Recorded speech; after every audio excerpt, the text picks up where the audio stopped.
Hello, beautiful people! If you've just hit level 65 in New World and aren't quite sure what to focus on, this is the video for you. At max level, the entire game opens up to you and there's so many options for moving forward that it can be hard to decide where to go. Well, that's where I come in. Just sit back, relax, and let me give you some ideas. If you're level 65 and still haven't done all of your mount races, I highly recommend that you get those done as soon as possible. Mounts aren't just useful for gathering and questing, they're also very important in PvP. You're going to need max mount speed for influence races where you're rushing from one point to another or completing faction quests to push influence. Mounts are also important in Outpost Rush, which you'll probably be doing a lot of after getting max level. Teams with players who don't have their mount races done are noticeably slower and therefore more likely to lose points. If you want to keep up, you need to go fast. Plus, running around the Curse Mist is a lot more dangerous and less efficient than mounting up and zooming around. Now, mount races are kind of a chore, not the most exciting thing to do in the game, but they're important. Just get on the road, turn on your auto run, and dash when you can. You got this. Another thing that you should do that is kind of a chore but very important is to unlock all of the fast travel shrines in the game. Having fast travels unlocked just makes playing the game a better experience. Even after you're done questing, you'll need to have fast travels for locations on elite chest runs, for holiday events, for influence races, for gathering skills, for farming armor and weapons, for leveling those weapons. What I'm saying is you're going to be moving around a lot for a long time. Using fast travels is just an essential part of movement in New World. I know there's a lot of them, but trust me, it's worth it. You'll hate yourself now, but thank yourself later. I mean, there's not much else to say about it. Unlock your fast travels. Just do it. I know this is starting to sound like a list of the most boring things to do in the game, but New World is an MMO, and all MMOs involve a little grind and suffering. I mean, that's part of the reason why we love them, right?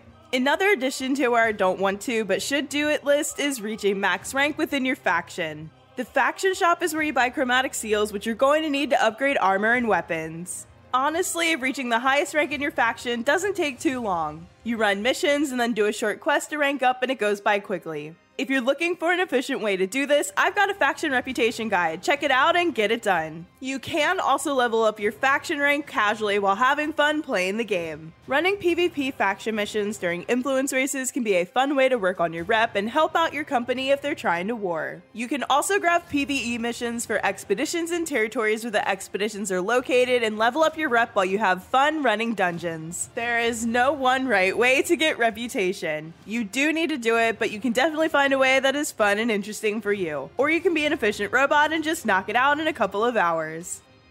Next on the list is farming mystic doubloons and getting your weekly golden coconut. If you're looking to collect all of the artifacts in the game, there are two that you buy with doubloons from the Well of Fortune and Cutlass Keys: the Ghostly Touch medium glove and the Survivor's Coat heavy chestwear. Each one is going to cost 6,000 doubloons, which is not an insignificant number. There are also some other good items that you can get from the Well of Fortune, including armor and weapons that are over 700 gear score, gold cursed crates, honing stones, dark matter, and even gypsum orbs. There are a lot of nice little goodies in the Well shop. Now, there are several ways to farm doubloons, and I go over them in this doubloon farming guide. If you want to know more, definitely check that out. But the most popular ways of farming them are the daily Cutlass Keys Elite chest run, looting chests in the Cursed Mist, and opening the weekly 500 doubloon chest. The golden coconut is required for upgrading gear, and you get it from looting chests in the Cursed Mist, so that's just something that you need to do once a week. It's not horrible, just a little weekly thing. Finally, let's talk about something that's a little more fun. Once you're max level, I recommend that you start working on the PvP track. When you participate in PvP activities in the game, you receive PvP experience. This experience gives you progress on the PvP track. There are 200 levels and you get better rewards at certain thresholds. The PvP track is important because it's a source of many good things in the game. You can get artifacts at specific PvP track levels, and a lot of them are very good for different builds. The PvP track is also a good source of gold if you need some cash. You can get expensive craft mods to sell at the trading post, and you can also get just straight up gold. There are also many other items that you might like. Cool looking furniture, dyes, dark matter, and gypsum orbs, just to name a few. Now, working on the track will take a long time, but at least you get to have some fun. The best way to get PvP experience is playing Outpost Rush. You can play this game mode before level 65, but I'm going to be honest with you, you're probably going to get farmed, which might not be very fun. At level 65, you should have decent enough gear to play and enjoy your time. If you've never played OPR before, don't worry, just queue up and follow the crowd. And you'll see why your mount races are very important almost immediately. There are other ways to get PvP experience that can be fun. Influence races are so much fun when you ride around with your faction, fighting and taking points. You can also run PvP faction missions, participate in arenas, open world PvP, and cap forts. Basically, you've got some options.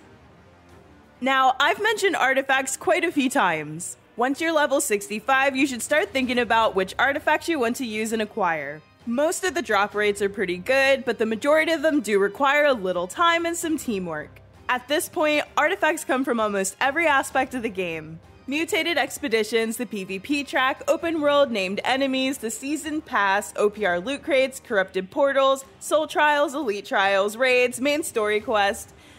You'll get to touch pretty much every part of the game farming them if you want to. You are able to get some of the artifacts before level 65, but many are actually locked behind max level, so you'll want to get there first. Plus, you can't use them until you're 65 anyway, so I wouldn't worry too much about them until you're max level. Collecting all of the artifacts in the game is a good goal to have, especially since then you have infinite options for changing your build and experimenting. Okay, I promise I'm almost done yapping. There are just 2 more things that I recommend that you start working on after you reach level 65. First, there's skilling. New World has some pretty fun and unique skilling methods, and honestly, if you're like me and don't normally love to skill, I can say that it's not so bad in this game. Now, fishing is a completely different story, but we're not going to talk about fishing. I'm only kind of joking. I know a lot of people find fishing in New World to be relaxing and enjoying. I don't know who those people are personally, but I do know that they exist. New World is different from many other MMOs in the sense that you don't actually have to skill to play the game. Other people can skill and you can use their services if you need something. That's expensive, but so is leveling up some of the skills in the game, so you just kind of have to do what's right for you. I just wouldn't really worry about maxing out your skills until after you've reached level 65, but also do whatever you want to do. And finally, you can also level weapons before 65, but there's really no reason to. You'll get your main build weapons leveled up just going through the main story quest, and then once you're done, you can focus on secondary weapon leveling in your free time. If you're looking for good ways to level weapons, I have a guide for that as well. No matter what you decide to do, as you can see, the game is your oyster once you hit max level. Explore, level, complete tasks, farm things, just try to have fun. Thank you so much for watching. I hope this video helped point you in the right direction. As always, like, subscribe, share, and most importantly, be kind to one another. See you next time, friends!